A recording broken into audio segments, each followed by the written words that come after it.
आणले होते गाजरचा हलवा करा म्हणून. काय माहित बाई कोणी खाल्लं. अगो बाई सुन बाई आताच 8-10 दिवस झाले ना तूप पडून लगेच संपलं होय. बाई काय माहित कोण खातंय. जरा चहाचं मी टोस्ट तरी खाते. बाई सुन बाई एवढे सगळे टोस्ट संपले होय. बिलकुलच राहिले अगं. मग काय माहित कोण खातंय. जाऊ दे कॉफी तरी करून सुन बाई सकाळी तर 3 लिटर दूध घेतलं होतं आपण एवढंच राहिले होय. खाताय का पिताय काय कळलं झाले बाई. वजन करायला मध लागलं बाई. आता तर मधाचा डबा आणला होता हा लगेच संपला होय. माय कोण खाते काय माहित.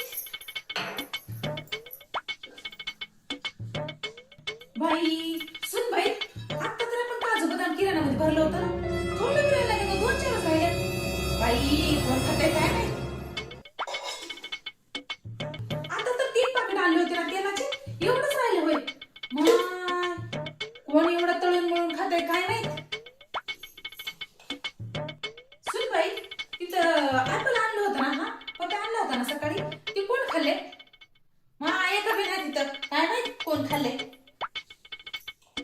कोण खाते कोण काय करते काहीच कळणार. काय हो सासूबाई सकाळपासून मी ऐकत येऊ गपचिप. हा तूप कोण खाल्लंय काय माहित. हा टोस्ट कोण खाल्लंय काय माहित. दूध कोण पिलंय काय माहित. हा गाजर कोण खाल्लंय काय माहित.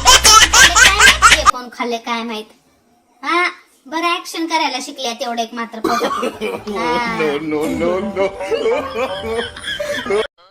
अरे रामा तुझी मीटिंग झाली असेल तर जरा जाऊन दुकानात जाऊन साखर आण जायला ताईला चहा पाहिजे. हा हा भूक लागली तर जाय लवकर. ताईला चहा पाहिजे जाय लवकर. हे रेनकोट बिनकोट धुवायचे काय हिंदीत हा हे पॅन्टी पण होते धुवायचे होय का. अरे तुला बोलणार हा ह्याची मॅडम आणि ह्यानं नुसतं घरी बसून काय काम.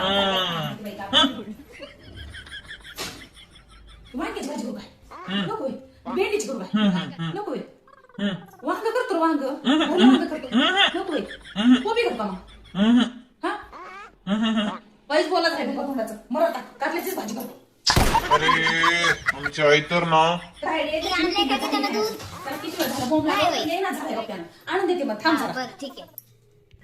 ये वय का बघा ये न वय बरं थांबा बाई आमच्या पोराला विचारतो त्याच्या कपड्यात गेली काही ती. तर ती शेजारच्या काकून आहेत काय त्यांच्या पोराची चड्डी बनवली काय म्हणून विचारलं. काय आई तू पण का बघ बरं हा ये ना आई तुला कसं कळणार बरं माझं ऑनलाईन चालू आहे इथं मॅडम बघलायत मला इथं. अरे त्याला काय होतंय हा चड्डी हरून गेली म्हणजे लेकराची त्याला काय होतंय दाखवायला. बघ असं तर बघ दे त्यांना. अरे रामा अरे झालं नाही तुझं. काय बाबा तुम्ही लोक तर हा आणि ते गोड गोड जेवण पण आहे म्हणते त्यांचं. हा ते शेजारच्या काकून आहेत काय खाल्ल्या गलीतल्या त्यांच्या घरी साखरपुड्याला जायचं आहे. हा आणि तिथं डोळ्याचं जेवण पण आहे तिकडं पण जायचं आहे. अरे ऐक ते बंद कर आता ते तुझं झालं होते ऑनलाईन तुझा अभ्यास कसलं. तुझ्या मॅडमला सांग हा पगार वाढून द्या म्हणा. हो करत होत्या त्या पुशी थोडा बसून कामात धंदे सोडायचे घरामधले आणि उगाच बिनकाम करत बसायचं. आणि हो अरे मॅम राहून साखरपुड्याला जाऊन उशिरा येणार हा ते घरातलं काम बिम जरासं काय राहिलं केलं तर ताईला करू लाग. हा ताईला लय काम करून देऊ नको बरं की तिथं करून रडते बघ. हा सांगून ठेवला बघ तुला ते साखरपुड्याला जाऊन मी उशीर होते मला यायला. हा आयर पण घेऊन जायचं मला आयर काहीतरी घेऊन जावं लागतं नाहीतर ये नाही गेले म्हणतात. हा आता घरातले काय आपले आपले काम धंदे राहतातच. आता ते सगळं बघत बघत दुसऱ्याचे बघावं लागते. आपल्याला कोणी येत असल्यावर ते लोक कसे येतात येळ काढून मग आपल्याला बी जावं लागतं त्यांच्या घरला. हा ते त्या बी ठेव तिकडी इतकं बोला तर एक गोष्ट बोलणार ग मायहारा रोज दुकान आलं मायहारा बोंबलून बोंबलून. हा तुझ्या मालकीला सांग पगार वाढवायला. हा एक काम कर आई ए आई हा बाई बोल की. अगं हा चिंग्या ना संडास केला हा जरशी ती बहिणीचं पोरग ना संडास केले मग त्याची संडास दुसरं हा मला आवरायचं आई आई आहे. मला हा? आवरायचं माझं आहे. ऑनलाईन लेक्चर असतंय मी अगं मी ऑफिस मध्ये काम करतोय आई पगार का असाच येते दूर काय बी कर काय बी काम सांगत ऑफिस मध्येच बरं जॉब करतो तू चांगलं दोस्त.